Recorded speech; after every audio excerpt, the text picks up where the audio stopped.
people in this audience either are from now, or, well, not now, but are or have ever been from Seattle in particular? 1, 2, 3. I see a bunch of hands back there.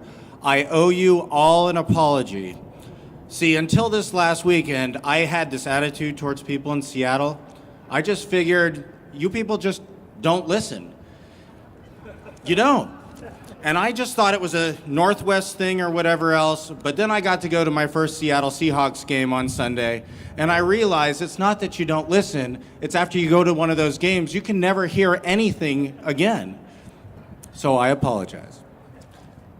That being said, our next speaker, Wes Wright, is the VP and Chief Technology Officer for Sutter Health. Wes joined Sutter as Chief Technology Officer in 2015. He is responsible for the strategic direction and day-to-day operations and the delivery of all technology for Sutter Health, a Northern California healthcare system including 26 hospitals, a network of over 5,000 physicians and more than 50,000 employees, and no corporate politics. Wes began his career as a I didn't know this one, Korean linguist for the United States Air Force and retired after 20 years of service as a major in the Medical Service Corps.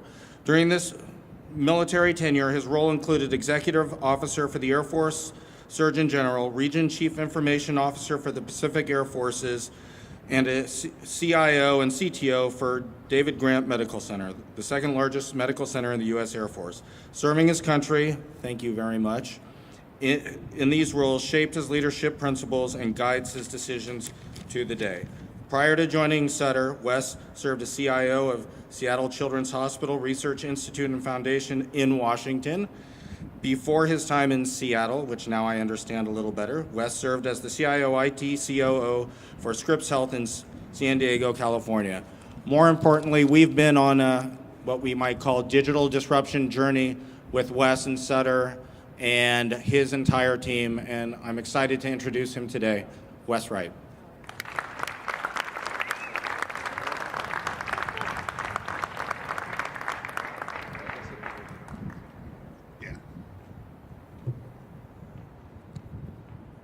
It just twirls. It doesn't come out.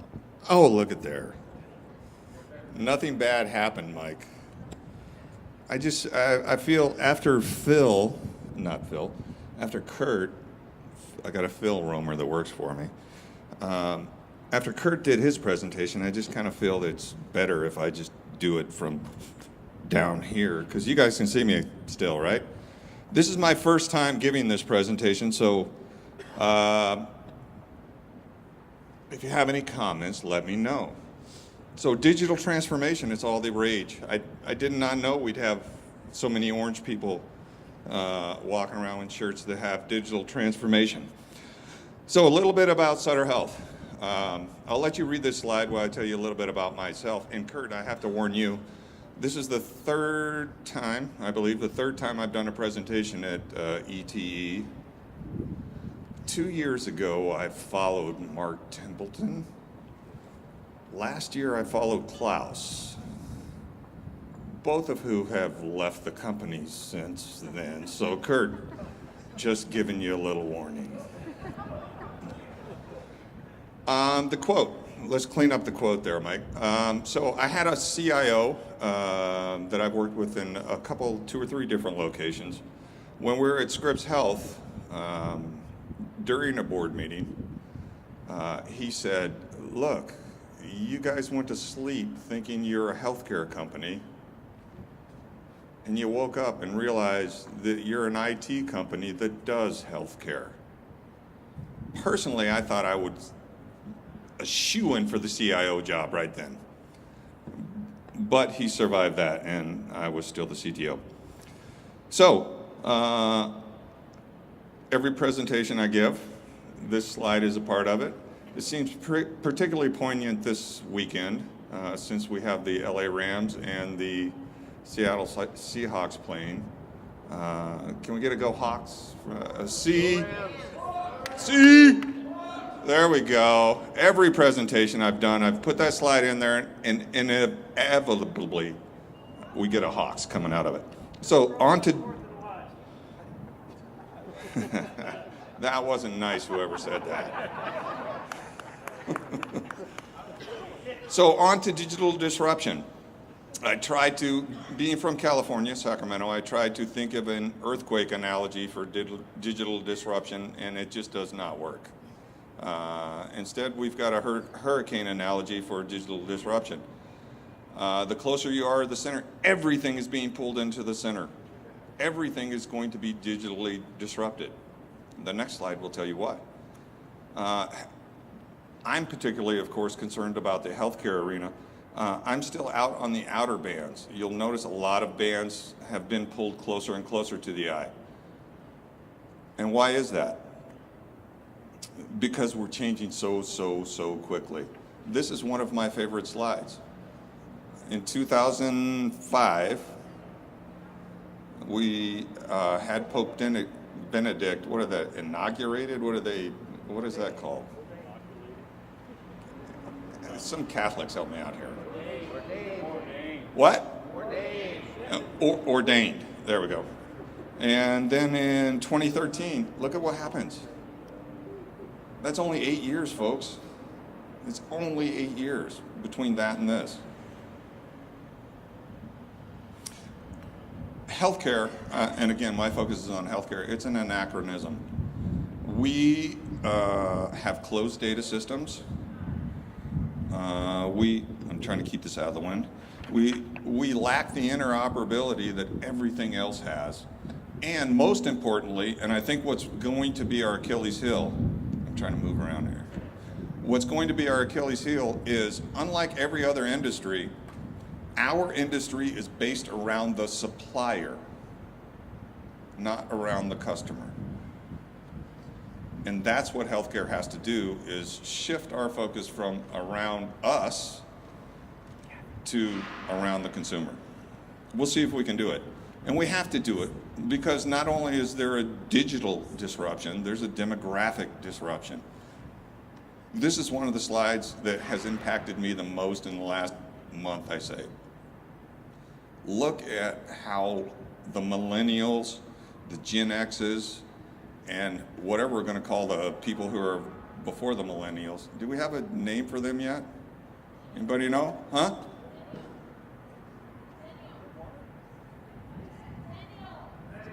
Zennials with a Z? Yeah. I'm a boomer. This is why we're going to be digitally disrupted. All these people, from the Gen X people on to the left, they've grown up with technology. They've grown up with a phone in their hand. This is the normal digital disruption side that everybody shows. We went from Blockbuster to the Redbox, and now it's all streaming online. Uber left, Whole Foods. Talk about disruption. Whole Foods, Amazon. Let's see what happens there. Expectations are changing. I hope you can see these balloons in the back above these people. You got a 22-year-old that says, yeah, I drive all the time, but I don't have a license. Yeah, you can do that in today's society. Call up an Uber or Lyft. You can go wherever you want to. I never go to the doctor, but I see my doctor every week. Sure. I don't want to feel like I have a disease, but I need to manage my diabetes. Here's the one that gets me a lot. I'm always shopping, but never in a store. Can't pass up those Amazon deal of the days, can you? I can't. About disruption, this was actually last week I was at a Microsoft Ignite, and in Satya's his keynote address that he did, he had this exact same slide. Coincidental? I don't think so. That is that we completely overestimate the change that's going to occur in the near term, and completely underestimate the change that's going to occur in the long run. Within healthcare, there's been 7 things that have been identified that may potentially, I personally was right, don't think that these are going to change healthcare, but this has been identified by Forbes Technology Council as 7 potential innovations that might change healthcare. Why are we getting all these innovations? look at the funding that's coming into healthcare. Being in Sacramento, just outside of Silicon Valley, really, really aware of all the funding that's going into healthcare and all the funded companies that are lying dead along the side of the road, because healthcare is not easy. Here's some of the digital disruption that's happening within healthcare. I'll call out EPT. You can see it on the slide, the early pregnancy test.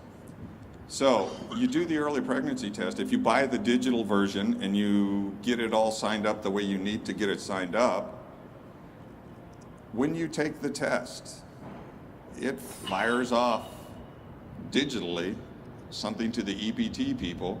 EPT people automatically fire something off digitally to your OB provider, and automatically you get a script for your prenatal vitamins to start.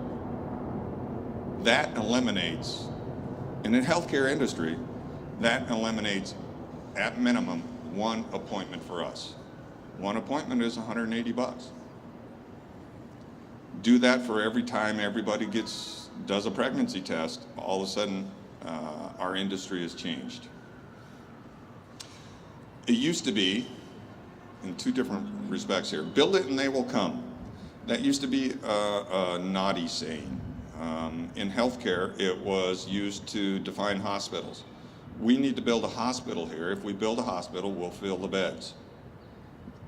In the last 5 years, the build it, they will come, the build it, they will come has been poo-pooed. From a technology perspective, I think we should do this. That's what everybody outside of healthcare does. Everybody builds it and hopes that they will come. In healthcare, we do not do this. This is one of my favorite slides in the whole world. It's a little complicated, so I've done it like 3 times. It's not that complicated. Cost is on the left, and level of complexity of care is on the right. What we have to do as we digitally disrupt is have more things in the green and the purple circles, green, purple, and blue. Right now, what we do with healthcare, we're way out. I feel bad calling it healthcare because it's not healthcare, it's sick care. That's what we provide. The U.S. health system right now provides sick care. That's what we provide. We have to move to prediction and provisioning, or prevention of care. That moves, at this slide, it moves the cost, the complexity and the cost is moved to the left. That's how we have to digitally disrupt healthcare. In healthcare, we know, or we're starting to talk about, that we can be eBayed or Amazoned just like everybody else. Tangent. As an aside, I have a really good idea on how to eBay and Amazon healthcare, but I'll talk about that later. In healthcare right now, we are on the verge of being eBayed and Amazon. So the stuff that you see on the left, that used to be done only in medical facilities up until about 5 years ago. Now people are realizing the stuff on, your left. The stuff on your left actually makes a lot of money. We used to use the stuff on the left to pay for the stuff that didn't make money. So it was a wash for us. But then people started figuring out that the stuff on the left makes money, and they started standing up. Cosmetic surgery centers, radiation oncology centers, not even attached to a hospital. So what's happening is the health system, the U.S. health system that, remember, is sick care, is the infrastructure within your health system, the hospitals and so on and so forth, the things that made them viable, the things that paid for those hospitals to be there are being cannibalized? No, that would mean that we did it. They're being siphoned off by because they're profitable. All the profitable pieces of healthcare that could be done outside of a hospital are being siphoned out of hospital. That's disruption. and how we can disrupt healthcare. The answers are out there. Service, USAA, Choice, Netflix. Anyhow, I'll let you read this slide. In digital transformation, nothing prompts evolution more than extinction. And I believe that right now, not right now, we are on the precipice of the U.S. healthcare system as we know it becoming extinct. So this is the normal in closing slide. I've listened to like 14 different digital transformation presentations over the last 6-8 months, and they all stop right here. And if you're doing a digital transformation presentation with any of your peers or your work group or your board, don't stop right here. They don't want you to stop right here. So you've told them that you're going to be digitally disrupted and that you might be Amazon or eBay, and that's where you stop. That's not where you stop. That's where I've seen everybody else stop. What you have to do is, so I've told you all this bad news, what are we going to do about it? So what do you do? If you want to digitally transform, what do you do? It seems ironic, but the first thing you do is go back and get your blocking and tackling, your fundamentals down pat. Then you start your digital transformation. I don't care where you start, I don't care how you start, just start. Get something moving, and then get agile. Sutter Health, 35,000 on-prem applications. Sorry, 35,000 total applications. 17,000 on-prem, 18,000 SaaS. I can't be agile when I have 35,000 applications. We've got to get that number down. We are getting that number down. You have to get that number down. If you want to digitally transform, the first thing that you have to do is get agile. You can't get agile when you're hauling a bag full of applications behind you. And then embrace the future. A lot of your engineers, mostly engineers, they don't want to move to the cloud. It takes the hardness out of it. It's not hard anymore. When you want to provision a server in Azure, at least when we want to provision a server in Azure, it takes like 20 seconds. Your engineers don't like that because it used to take them like 2 days. So help them embrace the future. Help them understand, yeah, you may not be building servers anymore, which was stupid work for you to be doing anyhow. Instead, go over here and do this hard work. Anybody who's done Lean before, Sean, will understand, automate the 80% that is stupid so that you can spend your time on the 20% that's hard. So what we've done at Sutter, realizing that digital transformation is happening, and to give you an update for folks that I may have briefed this to before, we've outsourced our back-end support for all of our Citrix stuff to Intersys 360. Mostly because I have a finite amount of resources. I want that finite amount of engineering resources not concentrated on the day-to-day operations, but more concentrated on where we need to go. So I've taken my engineering resources and said, no, I don't want those engineering resources supporting the back end of my infrastructure. I know that I can get Intersys to do that for much cheaper than I can hire FTEs.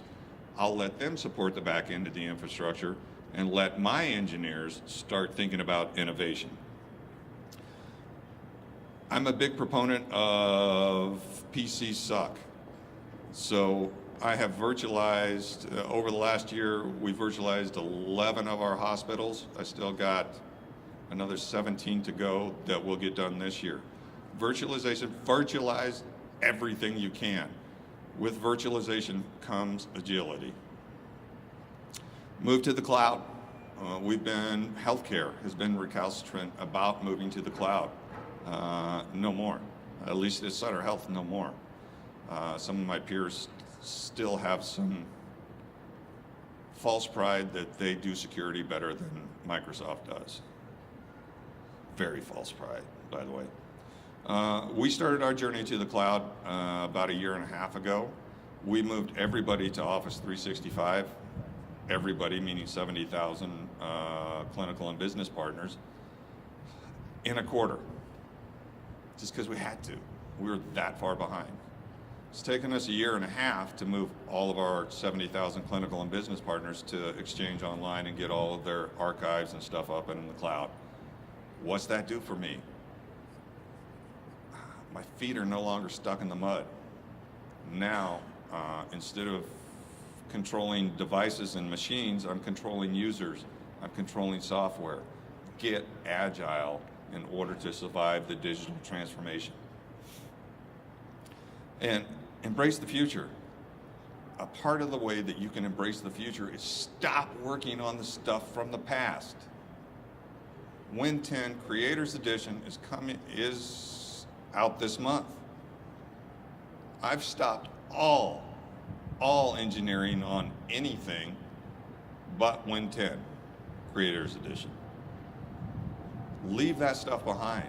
Leave your legacy behind. Just get out of it. In the change environment, you've got these 5 levers: relocate, combine, subtract, add, and separate. I've seen this slide many, many times. My boss just briefed me this slide last week. It's bullshit. Speed has value. Go fast to go fast.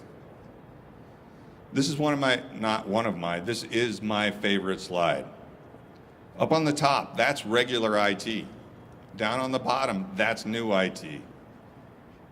Up on the top, you came to me, gave me some requirements, I fiddled around with it, went back to you, asked for some more requirements, fiddled around with it. You're never happy throughout the whole process. 18 months later, I produce you the best MySpace page in the world. But we're living in a Facebook world, aren't we? So even after 18 months, you're still pissed at me. Instead, let's start with a skateboard. You come to me and say, hey, Wes, I'm having a hard time getting from here to there. Yeah, here, let me give you that skateboard. I love that. That's great. Come back to me a month later. Hey, Wes, love the skateboard. I'm getting there back and forth a lot faster. Keep falling off, though. Very clumsy. Well, let me give you some handles. Got a scooter. Value at every step of the process. Hey, Wes, love the handles, not falling off anymore. Too slow, though. I'll give you a bike. That's the way digital transformation happens. If you are still doing waterfall projects, too bad, because you're going to get overrun. Within technical services, where I work in Sutter Health, this is our mantra. So we call it QS4, quality. For us, it's the IHI definition of 6 things of quality: affordability, efficiency, accessibility, so on and so forth. Use this in your environment. Quality, whatever quality means to you. I don't care what environment you're at. What supports your quality is stability. Your apps have to be stable, period. And it works in this order, by the way. Stability, and then security, and then speed. And when I say speed, it's not just speed of compute or speed of the compute operation. It's speed to delivery. Back to the other slide. If you're going to support quality in the digital transformation age, you have to be a lot faster to your delivery than you have been now. I don't care who you are. You still have to be faster than you are now. And of course, all stability, security, and speed, all built on a foundation of simplicity. Because we all know the simpler you can make things, the more stable you can make them, the more secure you can make them, and the faster you can make them. So there's turbulence ahead. Digital transformation is not going to come easy. Believe me, I'm taking tons of grief at Sutter Health right now. Tons of grief. Because you can't make a 70,000 user organization convert to Office 365 in a quarter and not have a lot of people that are pissed off at you. You can't move everybody's email to the cloud in a year and a half and not have people pissed off at you. Maybe I need to put a people are going to get pissed off at you slide in here on the digital transformation, because that's going to happen. Just believe that you're doing the right thing, because you, everybody here, see the digital transformation coming a lot more clearly than whatever customer you serve, because it's your job to see that transformation coming. So, as Bill Belichick would say, do your job. That's it.